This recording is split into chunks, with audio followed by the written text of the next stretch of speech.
54 number का सूत्र चालू करते हैं। कादाचित् को बन्धा क्रोधादि कर्मणा सदा संगात् नाता क्वापि कदाचित् परिग्रह ग्रहवतां सिद्धि मोक्षेऽपि मोक्षाभिलाष दोषो विशेषतो मोक्ष निषेधकारी यतस्तु ततो ध्यात्मरतो मुमुक्षुर्भवेत् किमद्यत्र कृताभिलाषा। इसका अर्थ समझते हैं कि और भी आचार्य कहते हैं कि क्रोधादि कर्मों के द्वारा तो प्राणियों के कर्म का बंध कभी कभी ही होता है। क्रोध से तो कभी कभी कर्म का बंध होता है, जैसे आपने क्रोध किया तो उस टाइम कर्म बंद हुआ, कभी कभी होता है। किंतु परिग्रह से प्रतिक्षण बंद होता रहता है। तो परिग्रह होता है, उसमें तो आपने परिग्रह कर लिया तो कंटिन्यूअस बंद होता है, प्रतिक्षण हर क्षण आपको बंद हो रहा है। अगर आपने कोई परिग्रह कर लिया, कोई सी भी चीजें ले ली, तो वो परिग्रह आपका हमेशा बंद करता रहेगा। अतएव परिग्रहधारियों को किसी काल में तथा किसी प्रदेश में भी सिद्धि नहीं हो सकती। कभी भी किसी भी काल में, चाहे कोई सा प्रथम काल, द्वितीय काल, तृतीय, पंचम काल, छठा काल, किसी भी काल में और किसी भी प्रदेश में, चाहे वो कर्म क्षेत्र हो चाहे विदेश क्षेत्र हो, सिद्धि नहीं हो सकती परिग्रह जिसके पास। इसीलिए भव्य जीवों को कदापि धन्य धान्य, जो धन और धान्य से ममता नहीं रखनी चाहिए। आपके पास धन है, आपके पास कुछ भी सामान है, कुछ भी खिलौने हैं, कुछ भी है, तो उनसे ममता मत करो, उनसे अटैचमेंट मत रखो कि ये मेरे खिलौने हैं, मैं किसी को नहीं दूंगा। ऐसे नहीं करना, तो ममता नहीं करनी। अगर आपने उसमें अपना माना तो फिर आपको कर्म बंधेगा। उस कर्म बंध को रोकने का एक ही तरीका है कि चीजों से दूर रखो अपने आप को। अब आगे की बात आती है, जो श्लोक नंबर 55 है, स्त्री पुत्र आदि की अभिलाषा का करना तो दूर रहा, स्त्री पुरुष की अभिलाषा करना तो दूर रहा, यदि मोक्ष के लिए भी अभिलाषा की जावे तो भी वह दोष स्वरूप समझी जाती है। अगर आपने अभिलाषा कुछ भी करो, चाहे मोक्ष की क्यों ना करो, तो वो भी दोष स्वरूप समझी जाती है। इसीलिए वह मोक्ष की निषेध करने वाली होती है। तो इसलिए वो मोक्ष, आप अभिलाषा करोगे तो मोक्ष मिलेगा ही नहीं। इसीलिए जो मुनि अपनी आत्मा के रस में लीन है तथा मोक्ष के अभिलाषी है, वे स्त्री पुरुष आदि में कब अभिलाषा कर सकते हैं? तो वो जो आत्मा के रस में लीन है, वो स्त्री पुत्र में कभी अभिलाषा नहीं रखेंगे, कर ही नहीं सकते। ये दोनों की लग रही है। इसका भावार्थ है कि मोह के उदय से ही पदार्थों में इच्छा होती है, तथा जब तक मोह रहता है तब तक मोक्ष कदापि नहीं हो सकता। जब तक मोह रहेगी, इच्छा रहेगी, तब तक मोक्ष नहीं हो सकता है। इसलिए मोक्ष की अभिलाषा करना दोष है। अतः मोक्षाभिलाषी मुनि को भी आत्मरस में ही लीन रहना चाहिए। तो मोक्ष अभिलाषी जो मुनि राज है, उनको भी आत्मरस में ही लीन रहना चाहिए। ऐसे ही बात है।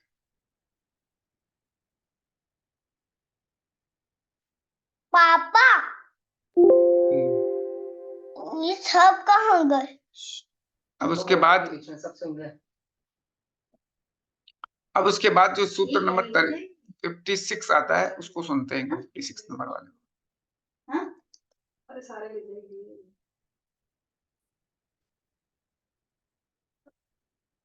ये बहुत सुंदर नहीं है। यानी कि आपको दो चीजें छोड़नी है। पहली चीज परिग्रह और दूसरी इच्छा। जब तक इच्छा और परिग्रह नहीं छूटेगा, आपको मोक्ष नहीं हो सकता। अभिलाषा किसी चीज की नहीं रखनी और परिग्रह किसी चीज का नहीं रखना। अगर अभिलाषा होगी तो मोक्ष नहीं मिलेगा। पहले नंबर तो हम श्लोक का उच्चारण करेंगे, फिर उसके भाव के अर्थ को समझेंगे कि श्लोक के अंदर क्या कहना चाह रहे हैं। आइए अब 56 नंबर का सुनिए। परिग्रहवतां शिवं यदि तदनलः शीतलो यदिन्द्रियेषु कं सुखं तदेकालकूटः सुधा स्थिरा यदि तनुस्तदा स्थिरतरं तण्डिडुम्बरं भवे अत्तरमणीयता यदि तदिन्द्रजालेऽपि च। आचार्य भगवंत कह रहे हैं यदि परिग्रह से कल। अब इसमें ये कह रहे हैं आचार्य, कह रहे हैं कि परिग्रहधारी को भी मुक्ति कही जाएगी। अगर परिग्रहधारी को भी अगर मुक्ति हो जाएगी तो अग्नि को भी शीतल कहना पड़ेगा। ऐसे करेंगे कि अग्नि भी शीतल है, ऐसे कहा जाएगा। अगर परिग्रहधारी को अगर आप कहोगे कि वहां मुक्ति पॉसिबल, तो मुक्ति कितने काल में पॉसिबल नहीं है, तो अग्नि को भी शीतल करना पड़ेगा। और तथा यदि इंद्रियों से पैदा हुए सुख को भी आप सुख कहोगे, तो इंद्रियों से पैदा अगर सुख को भी सुख कहोगे, तो विष को भी अमृत मानना पड़ेगा। और यदि इस शरीर को स्थिर कहोगे, शरीर को स्थिर कहोगे, तो आकाश में भी बिजली को स्थिर करना पड़ेगा। शरीर स्थिर नहीं है, तो अगर शरीर भी स्थिर नहीं है तो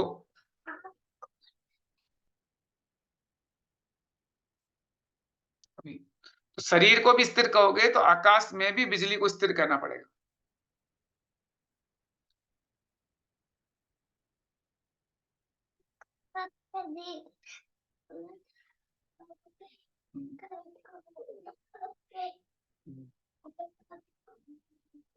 उसके बाद हम करेंगे।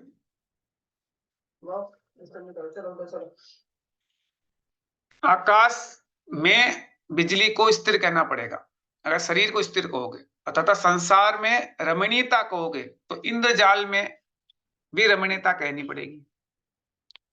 इसीलिए यह बात को मानो कि जिस प्रकार अग्नि शीतल नहीं होती है, उसी प्रकार परिग्रहधारी को कदापि मुक्ति नहीं हो सकती है। जिस प्रकार विष अमृत नहीं हो सकता है, उसी प्रकार इंद्रिय सुख भी कदापि सुख नहीं हो सकता है। जिस प्रकार बिजली स्थिर नहीं हो सकती है, उस प्रकार ये शरीर भी स्थिर नहीं हो सकता है। और जिस प्रकार इंद्रजाल में रमणीयता नहीं होती है, उसी प्रकार संसार में भी रमणीयता नहीं हो सकती। इंद्रिय जाल जो होता है, इसमें कोई रमणीयता नहीं होती, जो इंद्रजाल होता है। इंद्रजाल में क्या रमणीयता है? इंद्रजाल है वो, तो उसमें कोई रमणीयता नहीं होती। वैसे ही संसार में भी कोई रमणीयता नहीं। आप कहोगे कि शरीर मेरा स्थिर है, इसका मतलब आप क्या कह रहे हो? बिजली स्थिर है। तो बिजली स्थिर नहीं हो सकती तो शरीर भी स्थिर नहीं हो सकता। शरीर तो अस्थिर है। अपन शरीर की स्थिरता के लिए पागल होते रहते हैं कि मेरा शरीर एकदम स्थिर रह जाए, मेंटेन हो जाए, तो वो मेंटेन होता नहीं है, उसमें अस्थिरता बनी रहती है। और आप उसको स्थिर करने के प्रयास में तरह तरह के प्रयास करते रहते हो। कभी ये करते हो, कभी बाल सफेद हो गए तो उसको काले करने में लग जाते हो, दांत गिर गए तो नए दांत लगाने में लग जाते हो, पर उसको स्थिर करने की कोशिश करते रहो, पर स्थिर होता नहीं है। कुछ ना कुछ प्रॉब्लम तो रहेगी, प्रॉब्लम कभी खत्म नहीं होने वाली। शरीर कभी स्थिर हो ही नहीं सकता, शरीर में कुछ ना कुछ प्रॉब्लम तो रहेगी ही रहेगी, अस्थिरता बनी रहेगी। उसको स्थिर करने का प्रयास करना ही एक तरीके से मूर्खता है। अब उसके बाद सूत्र नंबर 57 का सुनते हैं।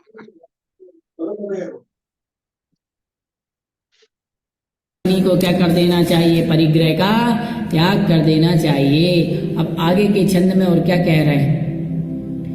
स्मरमपि हृदयी येषां ध्यानवन्नि प्रदीप्ते सकल भुवन मल्लं दह्यमानं विलोक्य कृतवे इव नष्टास्ते कसायन तस्मिन् पुनरपि समीयु साधवस्ते जयन्ति। साधुव्यस्ते जयन्ति। वे यतीश्वर सदा इस लोक में जयवंत है। जिन यतीश्वर का मतलब कौन है? मुनिराज। मुनिराज को यतीश्वर भी बोलते हैं। वे मुनिराज सदा में जयवंत है जिन यतीश्वरों के हृदय में ध्यान रूपी अग्नि के जाज्वल्यमान होने पर तीनों लोकों के जीतने वाले कामदेव रूपी प्रबल योद्धा को जलते हुए देखकर भय से ही मानो भाग गए हो, तथा ऐसे भागे कि फिर ना आ सके। ऐसे तो वो जो ध्यान रूपी अग्नि के अंदर क्या है कि जो बड़े बड़े योद्धा होते हैं ना, कामदेव रूपी प्रबल योद्धा, वो भी भाग जाते हैं। वो जलते हुए देख के भय से भाग जाते हैं। इतनी भयंकर अग्नि है, कहां टिकेंगे? तो वो कोई युद्ध टिकेगा ही नहीं। तो उसका भावार्थ है कि जिन मुनि के सामने कामदेव का प्रभाव हद हो गया, जो कामदेव होता है उसका प्रभाव भी कम हो गया, तथा जो अत्यंत ध्यानी है और कसायों से रहित है, उन मुनियों के लिए सदा मैं नमस्कार करता हूँ। उन मुनियों को हमेशा नमस्कार करता हूँ, क्योंकि उन मुनि ऐसे मुनिराज जो है वो जो कामदेव को पराजित कर दिए, उनको हम नमस्कार करते हैं। अब उसके बाद 58 नंबर का सूत्र सुनते हैं। 58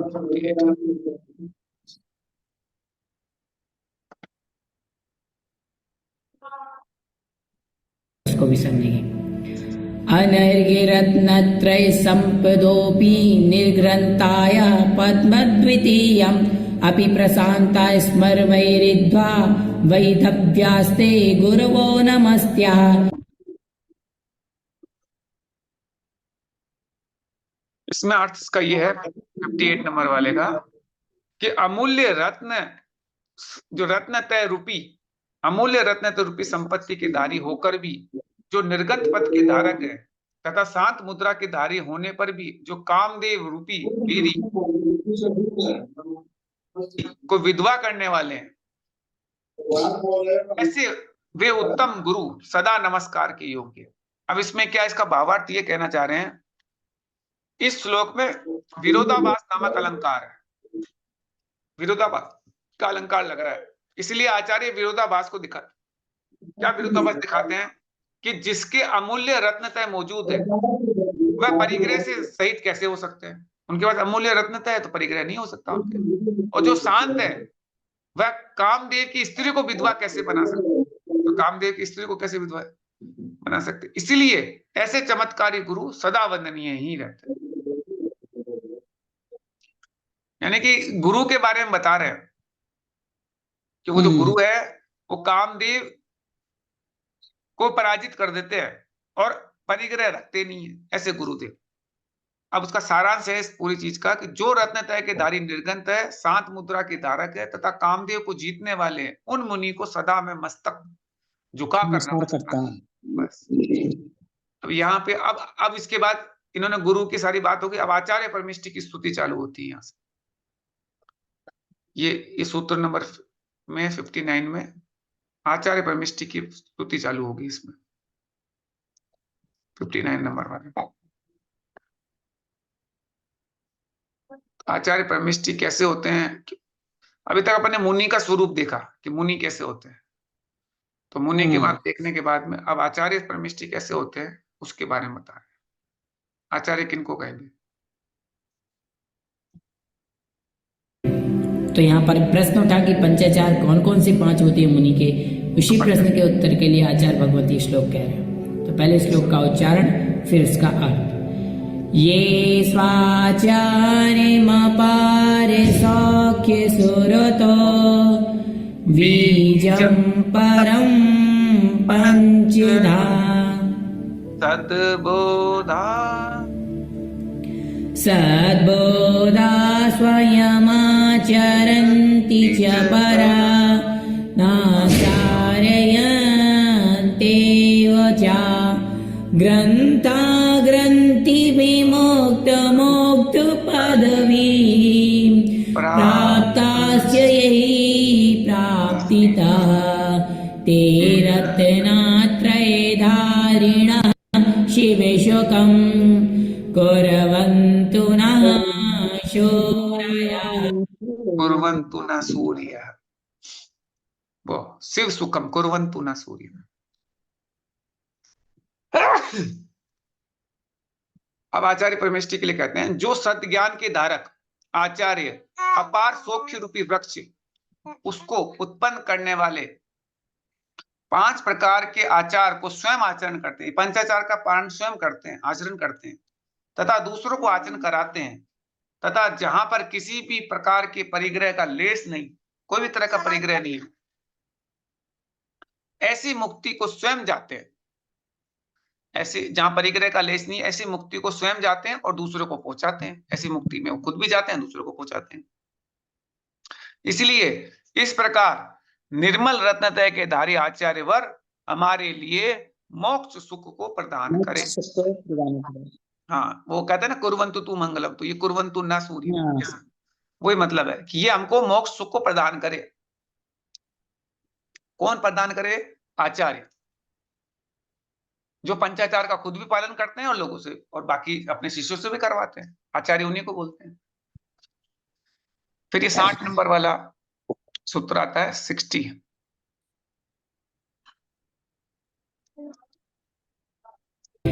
भ्रांति प्रदेशेषु बहुवर्तमसु जन्म कक्षे पन्थानिमेकममृतस्य परं नयन्ति ये लोकमुन्नत धिया प्रणमामि तेभ्यः तेनाप्ययं जिगीर्षोरो नायकेभ्यः।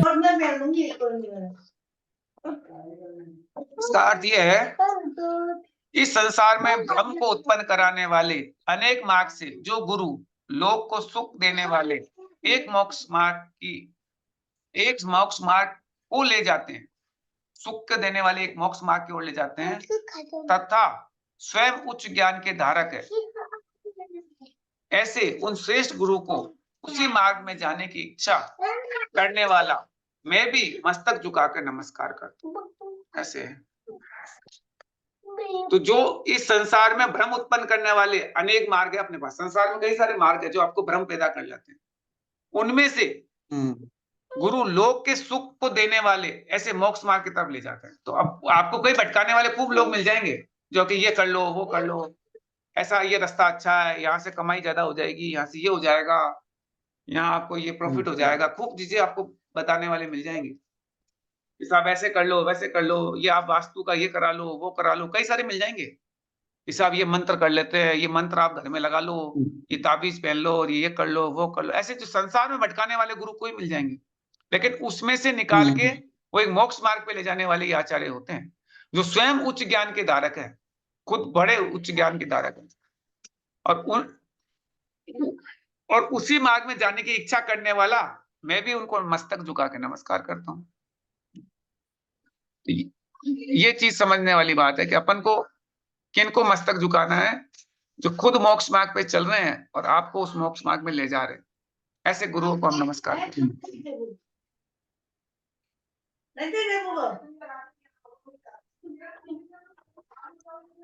अब अपन आगे वाला सूत्र पढ़ते हैं।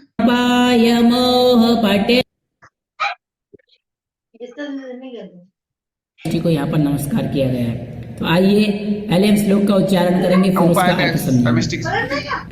शेष्याणामपायमोह पटिलं कालेन दीर्घेण या जातं स्याद् पलाजितोज्ज्वलवचो दिव्याञ्जनेन स्फुटं ये कुर्वन्ति दृशं परामृतराम् सर्वावलोकक्षमां लोके कारणमन्त्रणेन विसजास्ते पान्तुरोऽध्यापकः।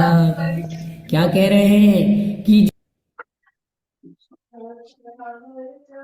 जो उपाध्याय परमेष्टि अनादिकाल से लगे हुए मोह के पर्दे को स्वाद्वाद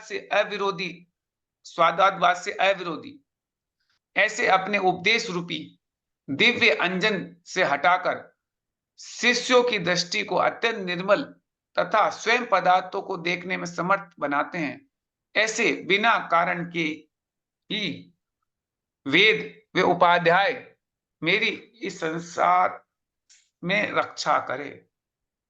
ये जो उपाध्याय परमेष्टि है, आचार्य उपाध्याय में क्या फर्क है? आचार्य ये जो पढ़ाते हैं ना उनको उपाध्याय बोलते हैं। हाँ। जो शिक्षण करते हैं, और आचार्य जो है वो आप दीक्षा देते हैं, जो जैसे आपकी दीक्षा करेंगे तो आचार्य परमेष्टि दीक्षा देंगे, और आपको प्रायश्चित लेना है कि मेरे से ये गलती होगी तो आचार्य परमेष्टि प्रायश्चित देंगे। तो आचार्य वो होते हैं जो आपको, जैसे आपको दीक्षा लेनी है तो आचार्य परमेष्टि दीक्षा देते हैं। उपाध्याय उपाध्याय का काम पढ़ाना है। विद्यासागर जी दोनों आचार्य परमेष्टि है क्या? उपाध्याय जो विद्यासागर जी महाराज है वो आचार्य भी है और उपाध्याय दोनों है। और प्रमाण सागर जी वो मुनि है, प्रमाण सागर जी मुनि है। हाँ, तो मुनि जो होते हैं वो सिर्फ मुनि जो 28 मूल गुण के धारी होते हैं वो मुनि कहलाते हैं। उपाध्याय होते हैं जो कि जिनवाणी का ज्ञाता होते हैं, जिनवाणी को पूरे अच्छे से समझते हैं, और सब शिक्षण पढ़ाने का काम संघ में उनका जो होता है वो उपाध्याय कहलाते हैं। तो अपने यहाँ पे जो अनादि काल से जो अपने कई सारे मोह के पर्दे हैं जो ढके हुए हैं, उस मोह के पर्दे को हटाकर और उपदेश रूपी दिव्य अंजन जो उपदेश देते हैं वो, ताकि शिष्यों की दृष्टि जो है वो निर्मल हो जाए और सब पदार्थों को देख पाए। वो काम करते हैं, उपदेश देते हैं वो कि जिनवाणी में क्या लिखा है, तो जिनवाणी में अच्छा ऐसा लिखा हुआ है, जिनवाणी में ये लिखा हुआ है। तो जो उपदेश दे रहे हैं वो उपाध्याय, जो कि पढ़ाते हैं, पढ़ाने का काम उपाध्याय का होता है। और बाकी काम आचार्य तो संघ के नायक होते हैं, जो मेन सबसे नहीं तो हेड। जो तो मतलब पढ़ाने वाले मुनि होना जरूरी है क्या? मुनि तो सारे ही होते हैं। पहली मुनि के कंडीशन तो बिना आप कुछ पहले नहीं है? मुनि बनो, जैसे पहले तो आप मुनि होंगे और मुनि से आगे बढ़ के उपाध्याय बनोगे और आचार्य बनोगे। मुनि तो होना ही पड़ेगा, मुनि बिना तो तो कुछ नहीं उपाध्याय है। आचार्य दोनों का पद बराबर थोड़ी हो, आचार्य सबसे नहीं, ऊपर हुए ना। सबसे ऊपर आचार्य, फिर उपाध्याय और उसके बाद मुनि, ऐसे रहता है। हम्म। सबसे बड़ा पद होता है आचार्य का, होता है उसके नीचे उपाध्याय होता है। उपाध्याय को भी अगर कोई बात हो, कुछ भी हो, तो उपाध्याय को भी, लेकिन आचार्य बाकी उपाध्याय को भी अगर मान लो जैसे उनको लेना है कि मेरे से गलती हो गई, तो कहीं ना कहीं उनको प्रायश्चित लेना पड़ेगा। प्रायश्चित लेने कहाँ जाएंगे? वो आचार्य के पास जाएंगे। वो उपाध्याय भी प्रायश्चित लेने तो आचार्य के पास ही जाएंगे। नहीं, आचार्य नहीं मिले तो उपाध्याय से प्रायश्चित तो ले सकते हैं। नहीं, वो तो फिर आपको पावर देना पड़ेगा। जैसे इन्होंने पावर बोला था ना, अभी इन्होंने क्या है कि जो प्रायश्चित के लिए इन्होंने अलग से एक रास्ता निकाला है कि खूब बड़ा संघ हो गया हम विद्यासागर जी का। तो उन्होंने फिर अलग से नाम निकाल दिया कि ये अब आप दे सकते हो प्रायश्चित। उनका नाम मुझे अच्छा। याद नहीं आ रहा। हाँ, तो उन्होंने क्या है कि उस तरीके से अलग अलग संघ, नाम याद नहीं आ रहा, तो वो बोलने लग गए अब।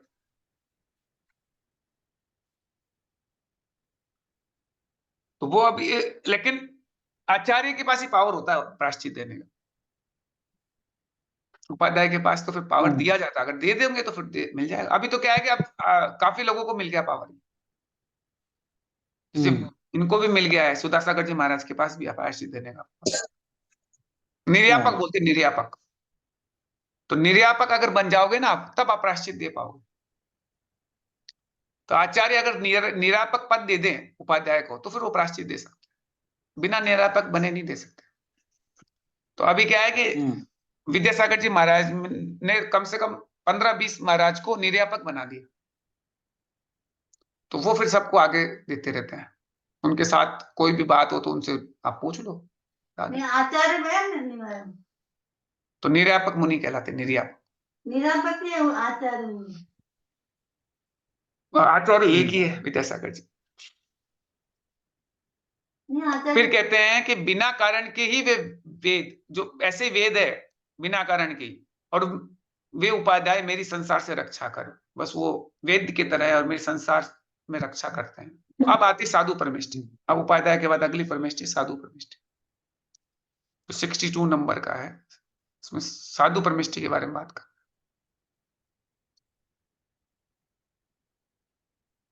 यहाँ पर आचार्य पद्मनंदी महाराज ने ऐसा कहा है। श्लोक नंबर 62।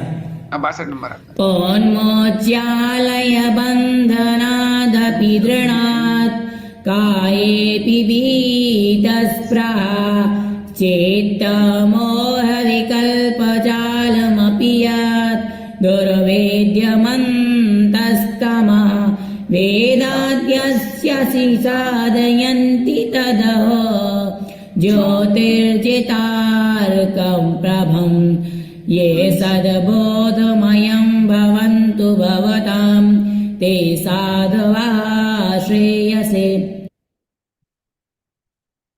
साधवा श्रेयसे। जो साधु परमेष्टि अत्यंत कठिन विग्रह रूपी बंधन से अपने आप को छुड़ाकर तथा अपने शरीर में भी इच्छा रहित होकर कठिनता से भेदने योग्य ऐसे मोह से पैदा हुए विकल्पों के समूह रूप भीतरी अंधकार के नाश करने के लिए सूर्य के प्रभाव को भी नीचे करने वाली सम्यक ज्ञान रूपी ज्योति को निरंतर सिद्ध करते रहते हैं।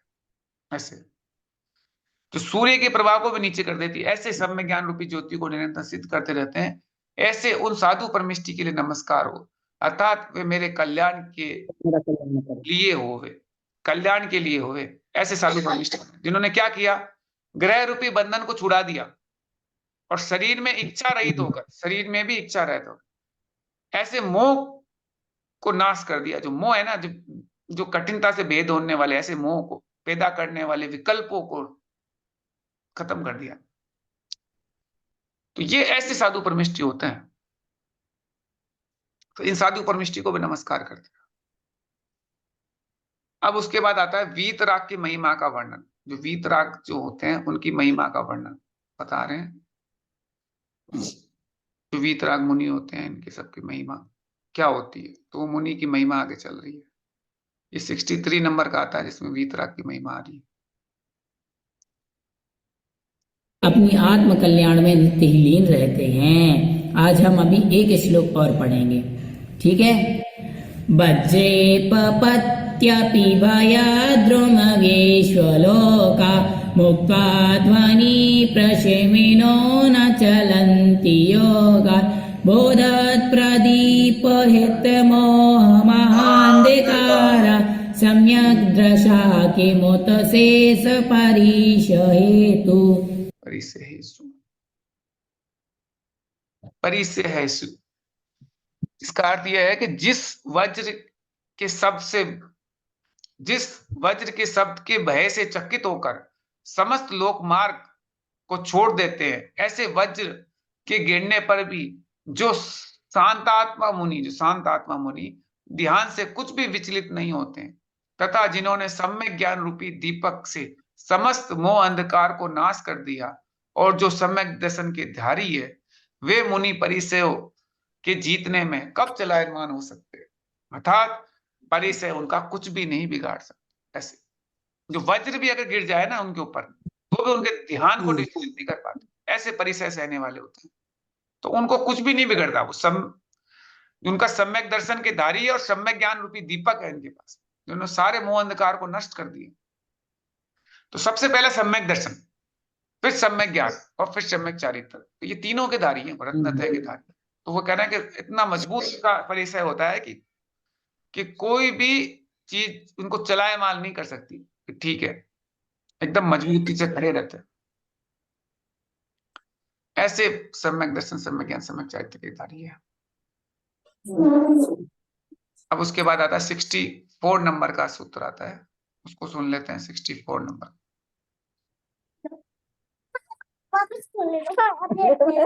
वापस फोन ले लो मेरे पास आएगा।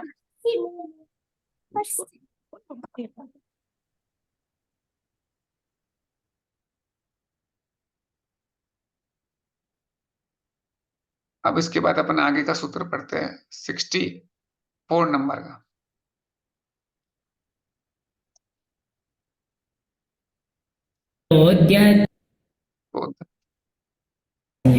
श्लोक नंबर 64। प्रोद्यत्तीमकरो घ्रतेजसि लसच् चण्डायलोद्यद्रसि स्वारे भूते सुसप्तभूमि रजसे प्राचीननाद्यभसे ग्रीष्मे गुरुमेदिनी द्रससे रसे ज्योतिर्निधायो रसे ध्वान्तध्वंसकरं वसन्ति मुनयेस् ते सन्तु न श्रेयसे। श्लोक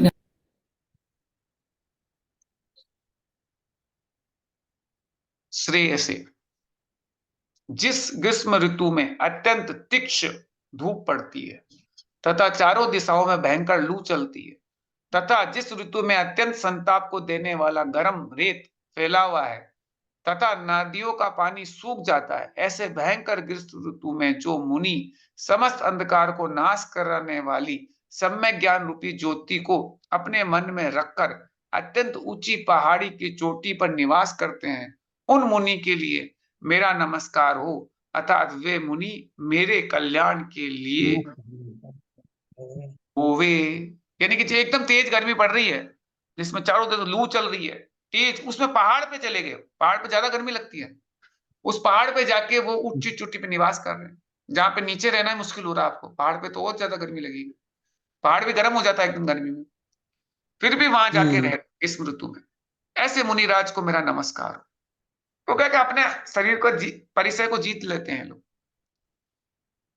तो काय क्लेश नाम का तप होता है, काय क्लेश नाम के तप में यही होता है कि आप ऐसी जगह पे जाते हो गर्मियों में जहां पे आपको वहां पे तपस्या करते हैं मुनिराज।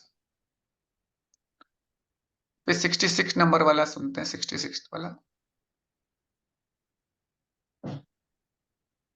अप्रदे 65 है। एतेष्ठन्ति च 65। हम्म।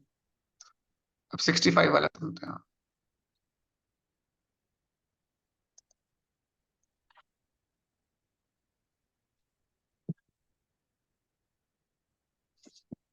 अनुग्रस्मवृते सैत्यविदुरा स्ते मे विद्योदश्रयम्। आचार्य भगवंत यहाँ पर पद्मनंदी महाराज क्या कहने का प्रयास कर रहे हैं उसको हम समझेंगे।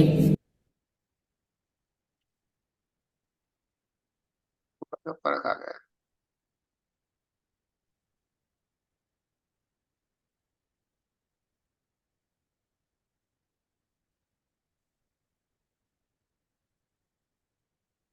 क्योंकि 66 वाला आ गया ही।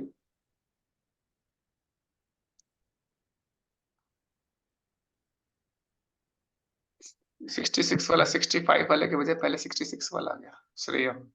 अब 65 वाला सुन लेते हैं एक बार। 65 वाला इस लाइन में गड़बड़ हो गया थोड़ा।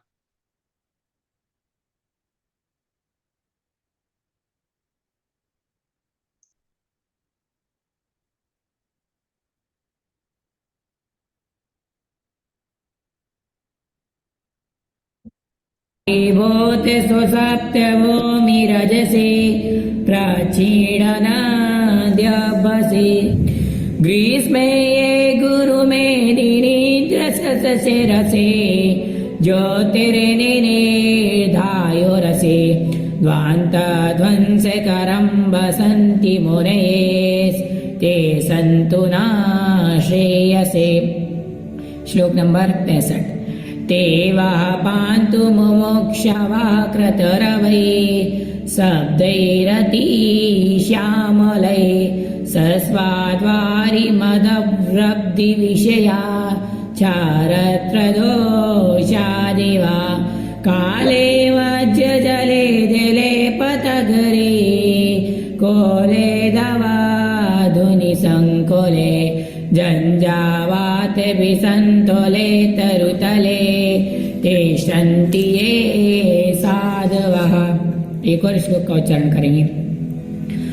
म्लायात् कोकेनदे गलत्कपिमदे भ्रस्यत्यदोन्मोगच्छदे हरिश्रद्रो मदिरिद्रके मरिता वत्यन्त्यदो कप्रदे ये तिष्ठन्ति चतुष्पथे प्रतुतपः सौदस्थितः साधिवः ध्यानोग्रस्मवृते सैत्यविदुरा स्ते मे विद्योदश्रयम्। ऐसे करके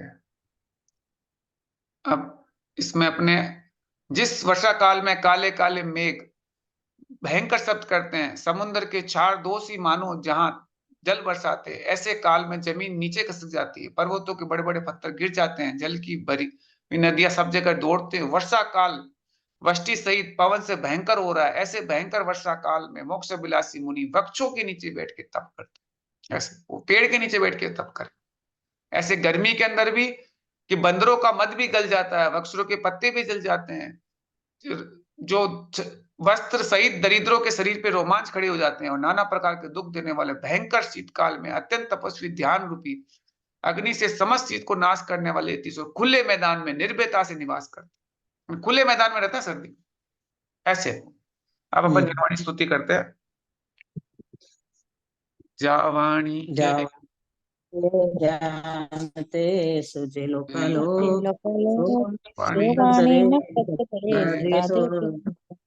हे जिनवाणी भारती तुझे जपती मैं, जो तेरा शरण